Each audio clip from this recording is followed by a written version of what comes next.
Menyikapi rancangan kanun penyiaran Aceh yang dianggap memberatkan, sejumlah stasiun radio swasta di Provinsi Aceh melakukan aksi mogok siaran.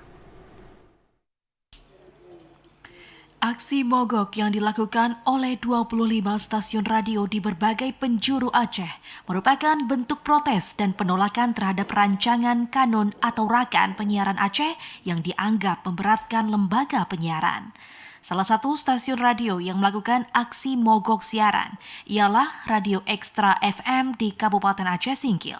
Radio yang telah bersiaran selama 20 tahun dan merupakan radio swasta satu-satunya di kabupaten itu berhenti mengudara selama 1 hari.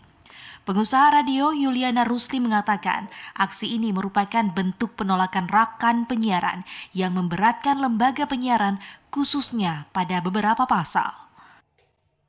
Karena ada beberapa poin dari rancangan kanun itu yang tidak sesuai dengan berjalannya lembaga penyiaran. Misalnya kan yang di baru ini ya 60% itu konten lokal dan 30%-nya itu wajib melakukan siaran berbahasa Aceh.